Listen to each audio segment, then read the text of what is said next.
Hello everyone, and welcome back to theCUBE's coverage of the Red Hat Summit here at the Georgia World Congress in Atlanta. I'm your host, Rebecca Knight. I've been alongside Rob Strechay all day long.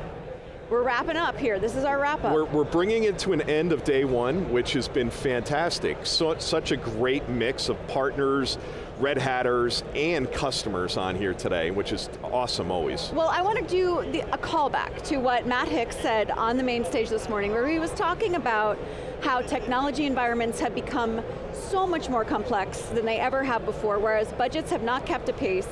And he was talking about something that I think a lot of technology leaders in the room are feeling, and that there's this chasm between what the board is pushing for and what the board wants to see in terms of return on investment for AI, and the organizational reality, what's actually happening on the ground, and what the speed at which they're expected to compete and how they really can.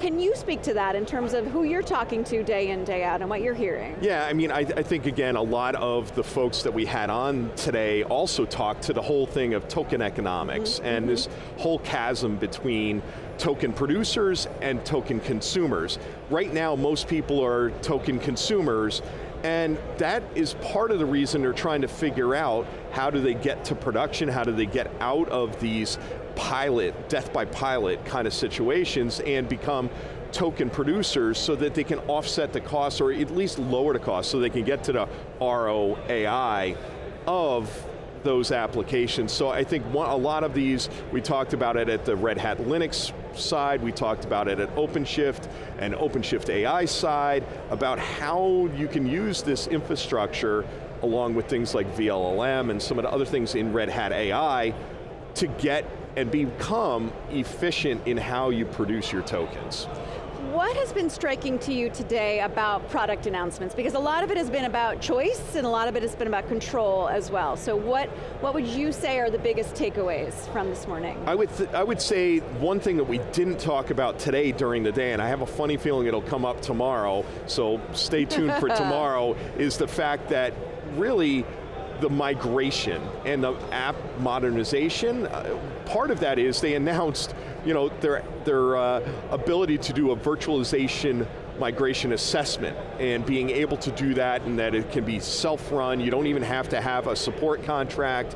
I think there's a lot of things that go into that. Now there's still work that has to be done to figure out what apps can actually move, but we had people like HCL Tech on that was talking about that. We had others that were on, Core 42, as well as NTT Data, that were talking about how they approach that with their customers, and I think, to me, there was a lot of learnings out of today that really tie into that product announcement, not to mention, there was just so many things that they talked about that are coming to the open source community that they're helping build out and maintain, which is fantastic, but that to me was a big takeaway. And open source really, that is the pulse of Red Hat, yeah. and that's what you feel so much walking around the floor here. This is a real community that wants to collaborate and wants ideas. Yeah, I mean, again, from the folks at Intel, from Stephen Watt in the CTO's office talking about where they're going with things like vLLM and how good the community is at leaning in and how they work up, so they deploy upstream and then build their products. So, again, he can't commit to when these things are going to pop out because it has to go through the community, which I love, and I think everybody here loves that because that does lead to sovereignty as well, because it's not just that they're productizing their own code and it's their IP, they're actually building on top of open source and enhancing it in a way that provides more value and supporting it, which is key to their success. Well, that is really coming through loud and clear here, the messaging that we're hearing, that Red Hat is committed to the future, making the future of work better. And they are living it alongside the organizations that they're working with and working for. And I think one of the things that really struck me this morning about what Matt Hicks was saying is, that chestnut that you will not be replaced by AI, you will be replaced by someone who uses AI. And he said, software developers how you spend your time, that's what's going to drastically change because your craft is going in a new direction.